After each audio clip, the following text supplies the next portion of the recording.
Alright, I wanted to make a video to answer a question about this problem that involved a hunter walking up a riverbank, and he wants to minimize his travel time. Interesting, but okay. So this guy wants to get to a cabin located 4 miles north and 9 miles west. Seems a bit contrived. He's a long way from camp. He can travel 6 miles per hour along the river, but only 2 miles per hour on the rocky land. Don't know how he figured that out, but he did.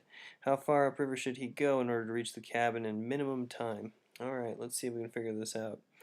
So here's our basic picture.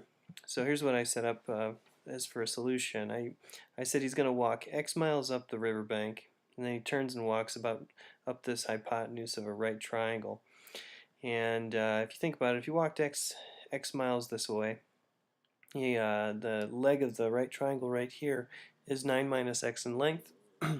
This is 4 in length, and so Pythagorean theorem gives us that hypotenuse. And so these are the distances.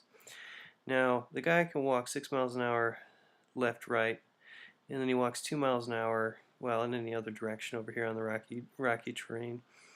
So you can use your distance rate time formula, assuming, of course, that he's walking at a approximately constant speed.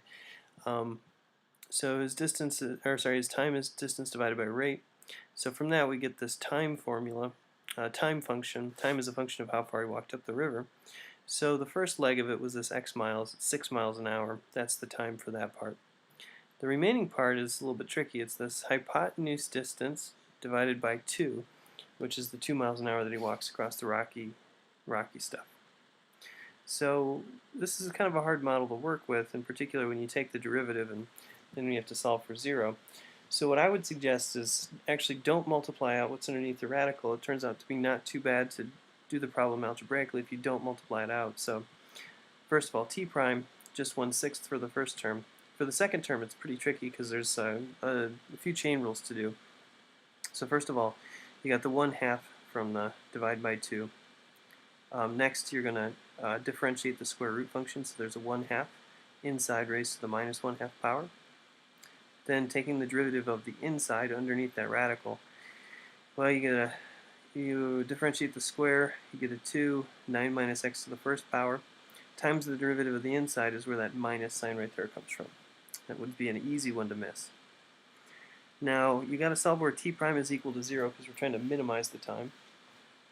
And so yeah, we take our derivative, we set it equal to 0. Now here's what I was thinking. I put the 1/6 on one side and the other thing on the other, cancel out their minuses, and I multiply by 2 to make it a 1/3. Notice this 2 and this 1/2, they cancel each other out, and I rewrote this right hand side. 9 minus x becomes the numerator, and this square root thing, because of the minus 1/2 power, goes to the bottom. So now I'm going to isolate the radical. So basically multiply through by denominators, like so. Square to undo the square root, which gives me the underneath of the square root in here, and then I have 9 times this 9 minus x quantity squared. Now I'm isolating the x, and so what I'm thinking is if I can isolate the square, that'll make me happy. So I take 9 minus x squared, subtract it off both sides. 9 minus 1 becomes 8, and so that's why I have 16 divided by 8 in this next step. I had 8 of these squares, so I divided off by 8. Became 2. I undo the square with plus or minus the square root. Looks like we get 2 possible answers. However, you could either have 9 minus root 2 or 9 plus root 2, but of course the x can't be greater than 9, otherwise he would have walked past the camp and turned and went the other way. So it must have been 9 minus the square root of 2 is the one that we wanted, and that's 7.6.